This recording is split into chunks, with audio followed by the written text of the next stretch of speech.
an'ama alaina bi ni'matil iman wal islam asyhadu an la ilaha illallah wahdahu la syarika lah wa asyhadu anna sayyidana wa nabiyyana Muhammadan abduhu wa rasuluhu la nabiyya ba'da. Allahumma shalli wa sallim wa barik wa karim ala sayyidina Muhammadin Allahumma shalli wa sallim sayyidil anbiya wal mursalin wa ala alihi wa sahbihi ajma'in, amma ba'du.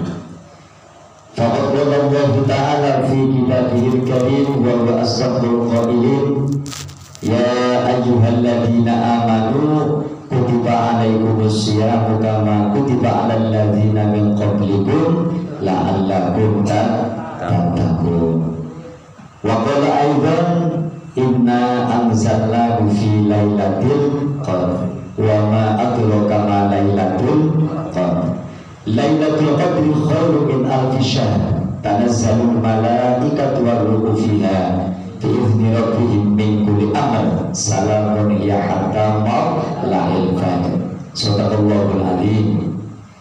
Habibatul mukarramin wal muhtaramin, para alim, para kiai, para asatidzah, para hujjaj, para guru-guru kita yang hadir, diantaranya yang sama-sama kita hormati orang tua kita, beliau Bapak Mu'allim Haji Madani selaku Ketua DKM Mushola Al-Furqan Mata'Allah Biduli Hayati. Yang sama-sama kita hormati Sohibul Baromix kita, Bapak Ustaz Suryadi, Bapak RT kita, Bapak Haji Muhyiddin, sahabat kami Bapak Juliari, Pak Min, dan juga Pak Haidir, serta semuanya yang hadir, Bapak dan Ibu jamaah sholat subuh Mushola Al-Furqan yang insya Allah pagi ini senantiasa dirahmati Allah Subhanahu wa Ta'ala. Allahumma amin ya rabbal alamin. Hadirin Bapak Ibu jamaah sekalian yang dirahmati Allah Subhanahu wa Ta'ala, pertama dan yang paling utama, alhamdulillah kita bersyukur masih diberikan kenikmatan, diberikan kesehatan, panjang umur. Hari ini kita masih bisa melaksanakan ibadah puasa, ya Pak ya, bisa melaksanakan sholat raweh, sholat jamaah, dan juga ibadah-ibadah yang lain. Ini merupakan ya nikmat yang ditakdirkan oleh Allah Subhanahu wa Ta'ala bagi kita semua, termasuk orang-orang pilihan. Allahumma amin ya rabbal alamin. Cuman kalau sudah tanggal-tanggal akhir begini, jamaah banyak yang hilang ya Pak ya. Hilangnya ke mall, Indomaret, Alfamaret, ya kan, pasar minggu, pasar Rebo dan sebagainya. Ngapain bikin lembaran? Ya, insya Allah mudah-mudahan kita ini termasuk orang yang istiqomah. Allahumma amin ya rabbal alamin. Ya, lebaran tetap dipikirin, tapi puasa kita, jamaah kita, tarawih kita tetap istiqomah. Ya, beri sabrin.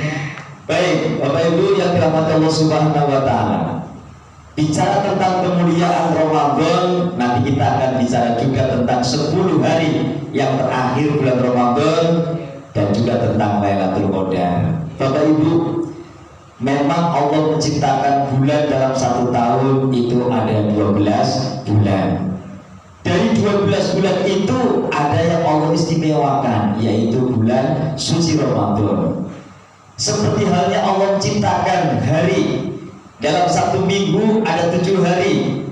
Dari sekian hari ada hari yang dimuliakan, hari Jumat. Jadi hari Jumat itu disebut dengan Sayyidul Ayyam. Orang yang beribadah di situ Allah kasih kelebihan pahalanya. Begitu juga Allah menciptakan negara, Allah menciptakan tempat. Negara itu di dunia ratusan, bahkan mungkin ribuan ya Pak ya. Tetapi ada negara yang Allah muliakan, ada negara yang Allah istimewakan. Dalam hal ini Mekah Al-Mukarramah, Bapak Ibu. Jadi kita sholat di Indonesia, tanah Indonesia, dibanding dengan sholat di tanah Mekah, itu pahalanya sudah jauh Bapak Ibu. Bahkan di sana tanah Mekah ini seluruh tanahnya disebut dengan tanah suci karena nggak boleh untuk perang, dan setiap tanahnya ini sudah terhubungi masjid Bapak Ibu. itu tanah Mekah, karena Rasulullah dan kita Muhammad SAW itu diturunkan di kota Mekah. Hadirin yang dirahmati Allah Subhanahu wa Ta'ala. Kemudian Bapak Ibu, di dalam bulan suci Ramadan, satu bulan ini Allah jadikan 3 fase. Ada yang namanya fase rahmah 10 hari yang pertama, dan ada yang disebut dengan fase maghfirah 10 hari yang kedua, dan ada yang disebut dengan fase itqul minan nar, pembebasan dari api neraka. Nah, ada ulama yang memberikan tafsir begini Bapak Ibu. Kenapa 10 hari yang pertama disebut dengan fase rahmah? Rahmah ini maknanya kasih sayang. Di 10 hari yang pertama Bapak Ibu, kita kan puasa, biasanya ini masih benar-benar merasakan laparnya, lemesnya, hausnya, betul. Nah, di 10 hari yang terakhir itu kita mendapat pelajaran Bapak Ibu, betapa orang yang gak makan, betapa orang yang gak minum. Sehingga di situ kita diharapkan menjadi sosok orang yang bertakwa, yang memperhatikan kepada orang lain. Oh, ternyata tetangga kita yang kadang 1 hari makan, 1 hari kagak, ini seperti ini rasanya. Betul-betul ada rasa rahmah Bapak Ibu. Nah, ketika ada rasa rahmah, ada rasa sayang, akhirnya kita peduli kepada orang lain. Itu 10 hari yang pertama. Haus, lemes, ya. Tapi kalau sudah 10 hari yang berikutnya, udah biasa Bapak Ibu ya. Jadi udah agak mendingan. Nah, ketika kita punya rasa rahmah, rasa kasih sayang, kemudian mau berbagi kepada orang lain karena kita merasakan betapa nggak enaknya puasa, sehingga kemudian melahirkan perilaku, melahirkan perilaku ibadah kepada orang lain yang sosial dan sebagainya. Maka di hari yang 10 yang kedua, Allah menurunkan yang namanya maghfirah, ampunan Bapak Ibu. Jadi kalau kita sudah banyak peduli kepada orang lain, jadi ibadah kita selain kepada Allah juga peduli kepada orang lain, mau nolong, mau sedekah, mau membantu, Allah kasih maghfirah. Dan yang ketiga ada yang disebut dengan itqul minan nar. Setelah kita sudah disayang oleh Allah, diberikan maghfirah sama Allah, maka fase yang ketiga, pahala terbesar adalah itqul minan nar, dibebaskan dari api neraka, artinya akan dijamin surganya. Jadi bisa jadi orang yang meninggal di bulan Ramadan, wabil khusus 10 yang terakhir ya Pak ya, ini dia beruntung Bapak Ibu, sangat beruntung. Walaupun kalau jamaah di sini ada yang disuruh mati di tanggal 10 yang terakhir ini, nggak ada yang mau ya Pak ya. Semuanya takut dengan kematian, padahal pahalanya besar. Mudah-mudahan kita panjang umur semuanya, Allahumma amin ya rabbal alamin. Hadirin yang dirahmati Allah Subhanahu wa Ta'ala. Nah, kemudian 10 hari yang ketiga di dalam bulan suci Ramadan itu, pertama statusnya saja sudah mendapat gelar itqul minan nar, pembebasan daripada api neraka Bapak Ibu. Sehingga tantangannya besar. Jadi mulai 10 hari yang terakhir ini jamaah berkurang, kemudian barisan sholat tarawih, sholat jamaah bukannya tambah mundur tapi tambah maju Pak Ustaz. Tambah maju ya, yang biasanya penuh maju, tapi sholat Al-Furqan selalu mundur, selalu penuh yang dimaksud ya Pak ya. Allahumma amin. Itu tantangan Bapak Ibu. Karena kalau sudah 10 yang terakhir, orang pikirnya udah banyak mana-mana, sibuk urusin persiapan lebaran, sibuk urusan ya beresin rumah dan sebagainya. Jika kadang-kadang capek, maka nggak kontinu, nggak istiqomah untuk ibadah-ibadah yang ada di bulan suci Ramadan, terutama tarawihnya, terutama ibadah-ibadah sholat tahajudnya dan sebagainya. Kalau puasa memang wajib Bapak Ibu. Nah, untuk 10 hari yang terakhir Bapak Ibu dikatakan sebagai fase banyak fadilah, banyak keutamaan, karena memang di 10 hari yang terakhir ini akan turun yang disebut dengan Lailatul Qadar Bapak Ibu. Nah, kemudian selain Lailatul Qadar, dosa-dosa kita yang mau beribadah di situ yang ini maghfurun, diampuni Allah Subhanahu wa Ta'ala. Jadi Lailatul Qadar ini kan maknanya malam takdir Bapak Ibu. Ternyata Quran diturunkan pada malam Lailatul Qadar. Seperti ayat tadi yang kita baca, inna anzalnahu fi lailatil qadar. Nah, Lailatul Qadar itu apa? Kata Allah, Lailatul Qadri khairun min alfi syahrin. Yang disebut dengan Lailatul Qadar adalah sebuah malam yang nilainya, yang keutamaannya itu melebihi daripada kemuliaan 1000 bulan. 1000 bulan itu kalau ditahunkan ada berapa Pak Haji ya? 83 tahun. Nah, banyak hadis-hadis Bapak Ibu, orang yang mau ibadah di malam Lailatul Qadar itu dosa-dosanya selama 1 tahun diampuni. Ada yang seperti itu. Orang yang menjumpai Lailatul Qadar, apa yang diminta, apa yang dihajatkan akan dikabul oleh Allah. Ada seperti itu. Nah, Lailatul Qadar Bapak Ibu, saya lihat di dalam kitab Durratun Nasihin, ini sejarahnya begini. Kenapa Allah membuat Lailatul Qadar? Ya, itu apa tujuannya? Satu ulama berpendapat, jadi nanti di dalam Lailatul Qadar itu Bapak Ibu, memang Allah memerintahkan kepada malaikat-malaikat langit untuk turun ke bumi, melihat siapa-siapa yang lagi zikir, siapa-siapa yang lagi sholat, siapa-siapa yang lagi baca Quran, siapa-siapa yang lagi ibadah Bapak Ibu. Itu seluruh malaikat diturunkan. Nah, ternyata ulama ini berpendapat dalam kitab Durratun Nasihin bab Fadilah Lailatul Qadar. Ini alasannya begini. Dulu ketika manusia mau diciptakan, itu kan malaikat protes Pak. Ayatnya begini, Adaj'alu fiha may yufsidu fiha wa yasfiku dima. Kata malaikat, wahai Allah, apakah engkau akan menciptakan man yufsidu fiha, orang yang bikin kerusakan di bumi itu, di bumi ini. Jadi pahamnya malaikat ini, Allah kan mau bikin manusia nih Bapak Ibu. Manusia ini kerjanya cuma berantem, tawuran gitu ya, bunuh-membunuh gitu, saling bertikai dan sebagainya. Itu pemahaman malaikat. Makanya malaikat nanya sama Allah, ada selalu man yufsidu fiha wa yasfiku dima. Apakah engkau Allah akan menciptakan makhluk yang akan meluluh lantakkan darah, yang akan cuma kerjaannya perang, bunuh-membunuh di dunia? Nah, kata malaikat puji sendiri, wa nahnu nusabbihu bihamdika wa nuqaddisulah. Sementara kami malaikat ini sudah setiap hari bertasbih kepada Engkau ya Allah, bertahmid kepada Engkau, apakah nggak cukup ya Allah? Gitu, ini kata malaikat Bapak Ibu. Nah, apa dijawab oleh Allah?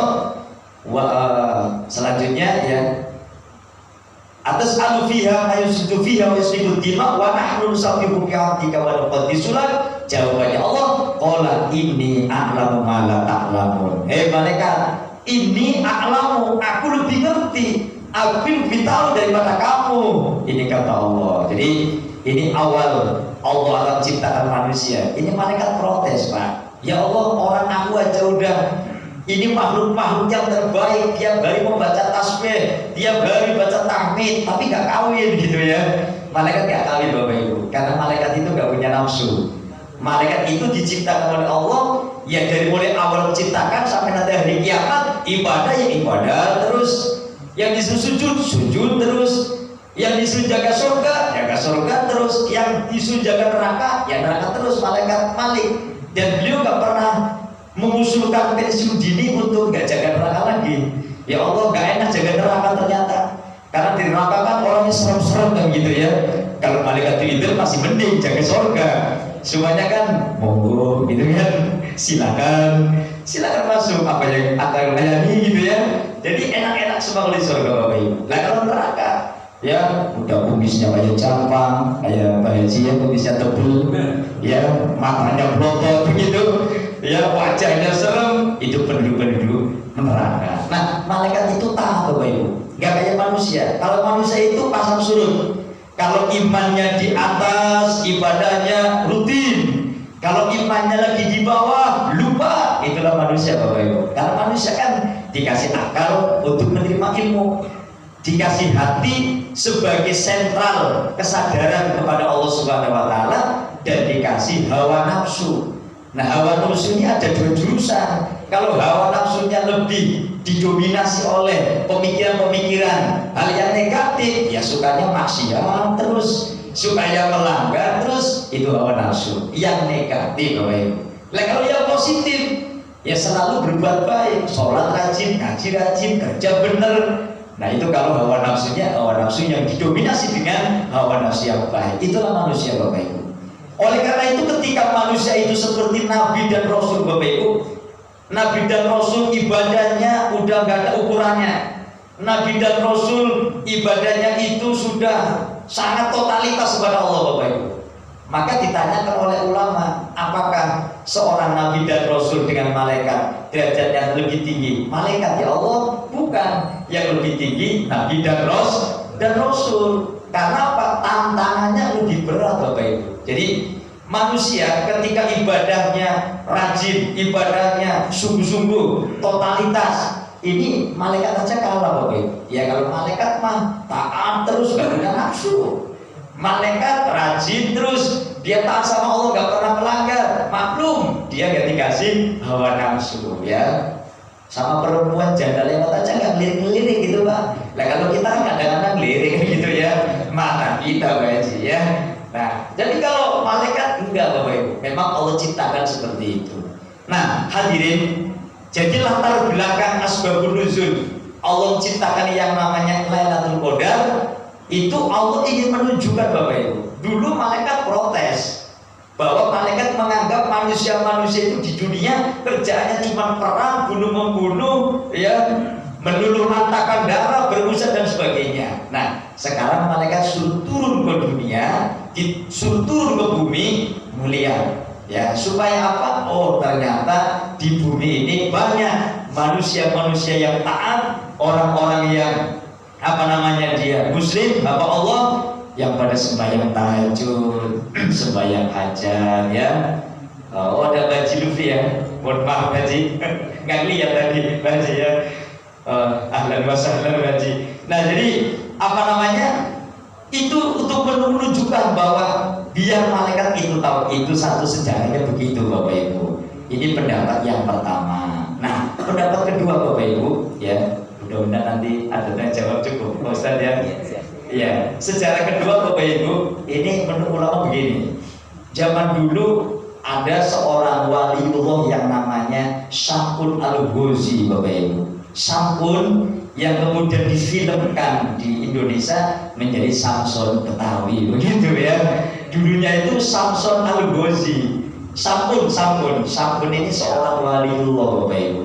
Usianya ratusan tahun, dia adalah seorang wali yang kerjaannya hanya untuk dakwah. Tapi bukan di zaman umat Nabi Muhammad. Singkat cerita, Bapak Ibu, Syamsun ini seorang wali, kerjaannya memberantas orang-orang kafir. Sampai-sampai Syamsun itu, ya, dimusuhi, dihasuti oleh musuh-musuhnya. Karena musuh-musuhnya kan gak mau Syamsun ini perang terus, membunuh terus, merugikan mereka. Akhirnya musuh-musuhnya Syamsun itu, ya, ingin supaya Syamsun ini jatuh, Syamsun ini supaya mati. Akhirnya istrinya, Bapak Ibu, yang dirayu, ya, wahai istri Syamsun, kamu mau nggak saya kasih emas yang banyak, rumah yang mewah, gitu. Terus pokoknya harta dunia yang bermewahan, banyak bergemerlapan untuk kamu. Syaratnya apa? Kau bunuh suamimu. Wah, ternyata istrinya Syamsun ini bukan orang muslim yang taat, Bapak Ibu. Orang munafik, ya, orang yang istilahnya tidak setia kepada suaminya. Nah, singkat cerita, istrinya kan Syamsun itu punya rambut panjang, Bapak Ibu, yang tidak bisa dipotong gitu. Nah, kemudian begitu Syamsun tidur, itu diikat sama istrinya. Ngikatnya coba pakai rantai, Bapak Ibu, ya. Tangan diikat, kaki diikat. Habis itu Syamsun bangun. Ada apa ini sayangku? Kok kamu ngikat-ngikat aku, ya? Enggak, Mas, pengen coba-coba aja. Katanya kamu hebat, ya kan? Besi aja dipatahin pakai tangan, ya, gedung tinggi bisa dirobohin. Jangan coba-coba dengan aku. Nah, akhirnya istrinya ngerayu, Bapak Ibu, Bang, begini, abang kok hebat banget sih, apa rahasianya, kelemahannya apa? Sampun terus terang Bapak Ibu, kelemahan saya kalau rambutku rambutku bisa dipotong, kemudian rambut itu diikat sama badannya, baru kekuatannya hilang, begitu Bapak Ibu. Nah, suatu saat ini sampun rambutnya dipotong, diikatkan di kakinya, di tangannya, akhirnya sampun gak bisa apa-apa Bapak Ibu. Istrinya langsung ngomong, "Woi, ayo orang-orang, ini sampun udah gak berdaya," begitu. Begitu dia bangun gak bisa bangun Pak. Ini rahasianya dikasih sama istri. Makanya suami-suami jangan ini ya, rahasianya ini jangan dikasih sama istri gitu. Jadi tidak semuanya diceritain sama istri gitu. Kadang-kadang bahaya juga Pak Gendir ya dalam suatu saat tertentu gitu. Nah, singkat cerita Pak, karena ceritanya panjang banget. Sampai diceritakan sampun itu seorang wali Pak. Itu ketika makan saja nggak perlu nyari makanan. Jadi gusi-gusi giginya sudah keluarin daging gitu ya buat makan. Ketika mau minum, ini jari-jarinya sudah keluar yang namanya cairan Bapak Ibu. Jadi nggak perlu nyari air aqua, ya air galon dan sebagainya. Cukup dari tangannya sendiri, wali gitu Pak. Namanya wali kan makanya udah beda sama kita gitu ya. Nah, jadi dan sampun ini istilahnya orang yang selalu beribadah, ibadahnya ini sudah totalitas. Dia itu memerangi orang-orang kafir, orang-orang yang suka merusak Islam dia bunuh. Pedangnya saja sekali membunuh itu ratusan orang mati itu Pak. Ya membunuhnya karena membunuh kebenaran, bukan membunuh sembarangan. Nah, Nabi Muhammad SAW Bapak Ibu menceritakan tentang kehebatan, kemuliaan peristiwa seorang sampun. Sahabat-sahabat nangis Bapak Ibu, nangis siapa? Ngiri. Nangisnya dia itu hatinya itu seperti salut. Ya kenapa kita gak bisa seperti sampun gitu, gak bisa seperti seorang sampun, seorang wali yang hidupnya itu ibadah dan ibadah. Akhirnya Nabi bilang, "Wahai sahabatku, tenang saja. Walaupun kita ini gak seperti sampun, tapi umatku, umat dari Muhammad SAW akan dikasih kelebihan yang namanya Lailatul Qadar." Gitu Bapak Ibu. Ya, jadi Lailatul Qadar ini, Ustaz, ya ini orang yang ibadah di situ Bapak Ibu, ya ini akan Allah lipat gandakan pahalanya, akan dikabul hajatnya. Terus apakah Lailatul Qadar itu Allah langsung merubah takdir? Bukan Bapak Ibu. Jadi Lailatul Qadar itu malam yang istimewa, di mana dulu Allah menurunkan Al-Quran. Kemudian Allah akan membuka buku catatan takdir kita Bapak Ibu. Ya, takdir yang ada di langit dibuka untuk yang ada di bumi. Bahwa Anda nanti seperti ini, tahun depan kalian akan seperti ini, besok kamu akan seperti ini. Allah buka Bapak Ibu. Nah, siapa-siapa yang akan menjumpai Lailatul Qadar di malam itu ketika berdoa, karena yang namanya Ramadan, ad-du'a'u mustajab. Ramadan itu siapa-siapa yang mau berdoa itu mustajab. Lah kalau kita mintanya, "Ya Allah panjangkan umur kami." Dulu di buku catatan umur hanya 60 umpamanya. Mintanya kita 100 baji sabrin gitu ya. Bila perlu 300 baji. Yang lain mati semua baji belum, bingung juga gitu ya. Iya, mintanya 300 tahun gitu. Nah, Allah bisa juga dari yang 50 Allah yang merubahnya. Jadi tidak langsung dirubah. Karena Allah katakan innallaha la yughayyiru ma biqaumin hatta yughayyiru ma bi anfusihim. Sesungguhnya Allah akan merubah suatu nikmat, suatu takdir, ya sesuatu yang ada pada kaum, pada manusia, tergantung manusianya mau berusaha apakah enggak. Innallaha la yughayyiru ma biqaumin. Sesungguhnya Allah akan merubah sesuatu, tafsirnya adalah nikmat, ya pada suatu kaum, hatta yughayyiru, sehingga sampai di mana orang itu mau berubah atau mau berusaha mafi anfusihim, yang ada pada dirinya. Jadi kalau kita kehidupan yang akan datang pengen lebih enak, sejahtera, barokah, ya ini ada kesempatan kesempatan emas, kesempatan istimewa. Nah itu adalah Lailatul Qadar. Kemudian di 10 hari ini kita perlu merenung, ya Allah, ini kita bisa menjumpai bulan Ramadan. apalagi 10 hari yang terakhir, kurang lebih 10 hari yang akan datang Ramadan, tamu Allah yang agung, tamu Allah yang mulia ini akan meninggalkan kita. Biasanya ya namanya Ramadan kan ramai Pak, di mana-mana orang jamaah semangat, orang baca Quran semangat. Begitu Ramadan meninggalkan kita, sepi gitu, betul-betul. Kayak ada keluarga, salah satu anggota keluarga ada yang meninggal Bapak Ibu, sepi. Makanya disunahkan, dianjurkan maksudnya ya, dianjurkan untuk kalau keluarga kita ada yang pulang meninggal, ya kita bacakan Quran dari mulai malam sampai pagi, malam sampai pagi. Itu insya Allah di alam barzahnya itu bisa jadi malaikat gak nanya-nanya gitu Pak, karena pahala datang terus gitu. Mau ditanya pahala datang, mau ditanya pahala datang. Artinya orang yang ada di alam barzah, orang yang ada di alam kubur, ketika terus dibacakan Quran, itu disaranya enak. Ya, kalau Bapak Ibu nggak percaya, ya mati dulu Bapak Ibu. Ya, ini urusannya iman soalnya ya.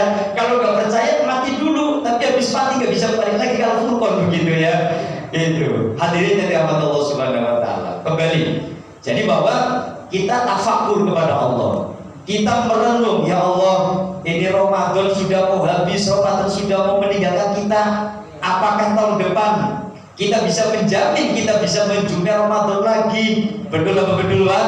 Kita merenung. Nah, dengan seperti itu ya Allah, hati kita akan terketuk untuk mementingkan bagaimana di 10 hari yang akhir ini kita semangat, ditambahi dengan yang namanya qiyamul lail. Makanya di masjid-masjid biasa bikin yang namanya iktikaf ya Bapak Ibu. Ketika duduk sambil zikir, baca Quran, sholat tahajud, sholat hajat, karena ini kesempatan emas. Kemudian ada ulama yang berpendapat, Pak Ustaz, kapan itu Lailatul Qadar itu datang? Itu ya. Ulama yang pertama berpendapat, Bapak Ibu, kalau kalian semua pengen dapat Lailatul Qadar, aktiflah dari tanggal 1 Ramadan sampai akhir Ramadan. Ada yang ngomong begitu, Pak. Kalau dari tanggal 1 selalu taraweh, malamnya tahajud, hajat, sebulan full, dipastikan dapat. Allahumma amin. Karena full Bapak Ibu ya. Kemudian Imam Ghazali mengatakan, tanggal berapa ya Imam yang namanya Lailatul Qadar itu? Kata Imam, tanggal-tanggal ganjil Bapak Ibu, tanggal 21, 23, 25, 27, 29. Itu ya sangat kuat Lailatul Qadar itu akan turun. Itu kata atau pendapat daripada Imam Ghazali. Ya namanya kan pendapat Bapak Ibu. Tentang kepastiannya manusia dikasih tahu, yang tahu banyak Allah Subhanahu wa Ta'ala. Dan tanda-tandanya Bapak Ibu. Nah, tanda-tandanya Lailatul Qadar itu turun, yang pertama ya mulai tengah malam ini langitnya kelihatan cerah, udaranya tenang gitu Pak. Ya, jadi rasanya itu kayak bening gitu Bapak Ibu ya. Dan orang menjumpai Lailatul Qadar itu tidak bisa setiap Ramadan Pak. Ada seorang ulama yang selama hidupnya, itu dalam kitab Durratun Nasih diterangkan, selama hidupnya hanya 2 kali dia itu menjumpai Lailatul Qadar. Padahal hidupnya kan sudah berpuluh-puluh tahun. Setiap tahun ada Ramadan, tetapi tidak mesti menjumpai yang namanya Lailatul Qadar. Makanya kan syaratnya kita istiqomah, kita harus continue. Kalau istiqomah, kalau continue, maka insya Allah menjumpai. Allahumma amin ya rabbal alamin. Ya, terus kita perbanyak memang ibadah lagi Bapak Ibu ya. Ibadah itu ada makdo, ada belum makdo. Ada yang murni menyembah Allah, ada yang sifatnya sosial. Jadi bagaimana cara untuk menggapai yang namanya Lailatul Qadar? Ya dengan cara kita istiqomah. Kita mengikuti pendapat-pendapat para ulama. Ada yang mengatakan full 1 bulan penuh kita tiap malam sholat tahajud, baca Quran, zikir, pokoknya taraweh juga gak pernah ketinggalan gitu. Ada juga yang mengatakan tiap tanggal-tanggal ganjil di 10 hari yang terakhir. Nah ini tantangannya memang berat karena sudah menjelang lebaran, orang biasanya istilahnya sudah mulai kendor umumnya. Tapi insya Allah kalau yang sudah istiqomah tidak kendor. Kayak kita main bola Bapak Ibu ya. Ini babak final gitu ya. Ya, jadi babak final ini sudah mulai banyak yang kalah mundur. Ya, larinya kemana, ke mall gitu. Larinya kemana, nongkrong-nongkrong di perapatan ya. Nah, tapi bagi kita-kita yang istiqomah, insya Allah ya, walaupun umpama ada udzur nggak bisa sholat tarawih di musola, malam bisa tarawih di rumah Bapak Ibu ya. Jadi yang namanya tarawih itu kan waktunya dari mulai ba'da sholat isya sampai terbitnya fajar. Namanya orang kadang punya kesibukan.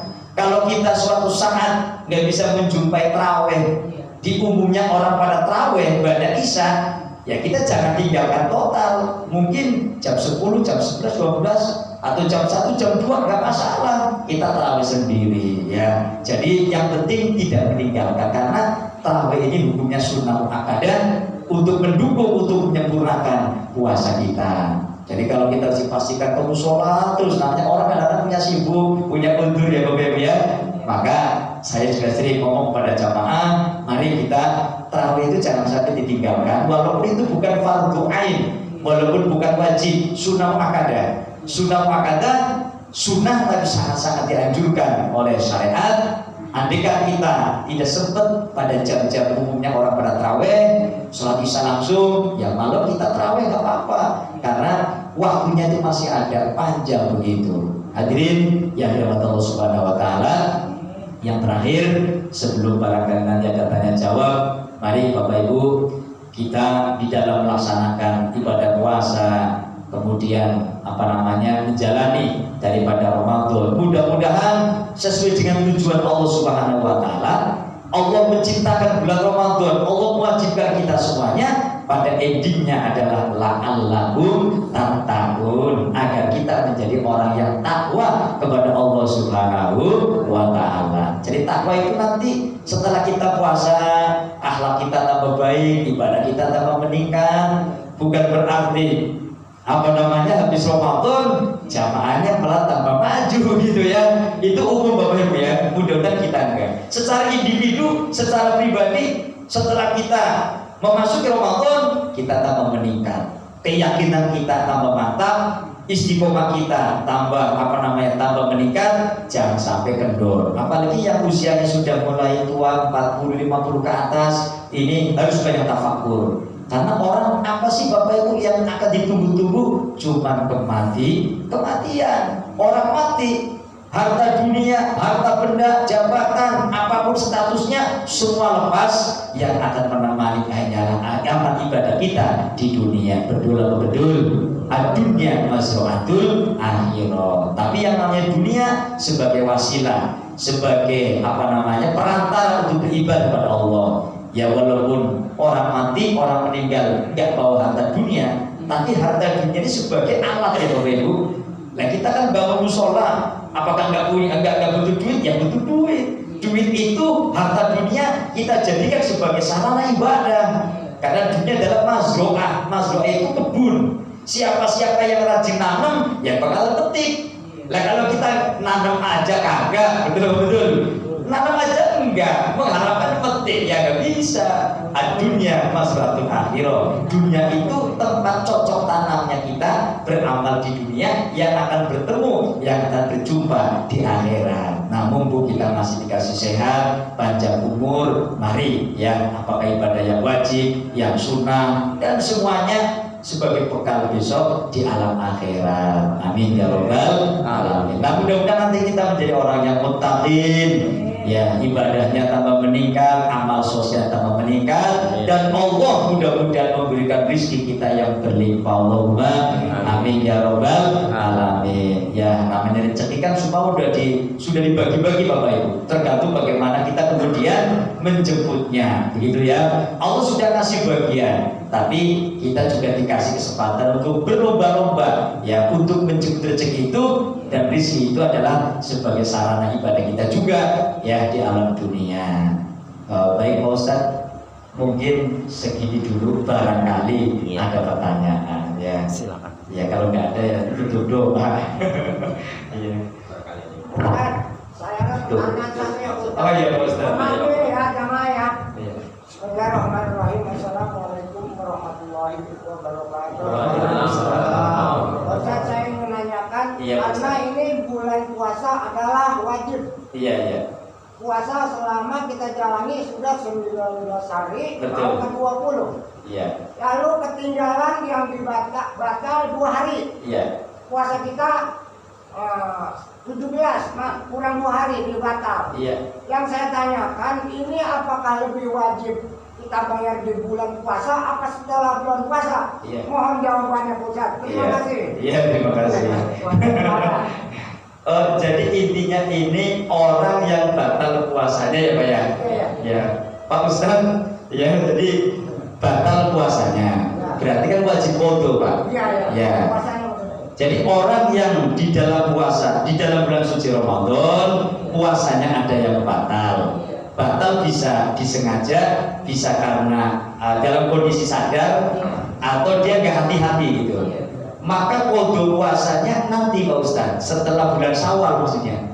Kalau sekarang kan kita masih jalani terus selama 1 bulan Pak Ustaz. Nah, begitu kita masuk bulan Syawal, ya itu di bulan Syawal Bapak Ibu ada kesunahan puasa juga tanggal 2 sampai tanggal 9, 6 hari. Orang yang puasa 6 hari selama di bulan Syawal itu Allah kasih pahala sebagaimana ibadah 1 tahun. Terus andaikan tidak sempat di tanggal 2 sampai tanggal 9, tanggal 8, 6 hari ya, maka boleh di hari berikutnya Bapak Ibu. Boleh terus, boleh selang-seling. Nah, kalau kita itu mau mengqadha puasa, Pak Ustaz, kita niat aja qadha. Nah, dengan niat qadha, maka pahala sunnah bulan Syawal ngikut. Kalau kita hanya niatnya puasa sunnah Syawal, maka qadhanya tidak terpenuhi begitu. Jadi qadhanya nanti setelah bulan Ramadan selesai, Pak Ustaz, begitu. Terima kasih Pak Ustaz. Iya, sama-sama. Yang tahu kan jadi tahu ya. Iya, jadi wajib. Iya. Seperti orang sholat Pak Ustaz. Orang sholat nih, kalau kita ninggalin kan wajib qadha, karena wajib. Jadi kayak kita punya utang gitu. Ya, utang kita kepada Allah Subhanahu wa Ta'ala. Ada lagi Pak, ada yang tanya, Pak, kita ini bertahun-tahun nggak pernah sholat gitu ya. Tiba-tiba habis itu rajin ke musola gitu ya. Tapi Pak Ustaz Suryadi saya bilang begini, lu dari kemarin kemana gitu ya. Dan begitu Pak Ustaz, nanti hatinya kecil gitu. Kalau lagi rajin sholat, kita pupuk, kita ajak gitu. Bagaimana qadhanya Pak? Nah, yang begini-gini kan kita ngitung sulit ya. Pokoknya kira-kira aja. Kita ini selama sekian hari, sekian bulan sering meninggalin sholat. Ini ketika kita sudah mulai rajin sholat Bapak Ibu, maka diqadha dengan apa? Setiap kita sholat selesai, sudah sunnah ba'diyah, kita sholat lagi. Usolli fardhul maghribi salah rakaatin mustaqbilatin qadha anillahi ta'ala. Diperkirakan selama kita meninggalkan sholat Bapak Ibu. Kalau kita sadar ya kita hitung, oh kita pernah nggak sholat 5 kali, berarti ya 5 kali.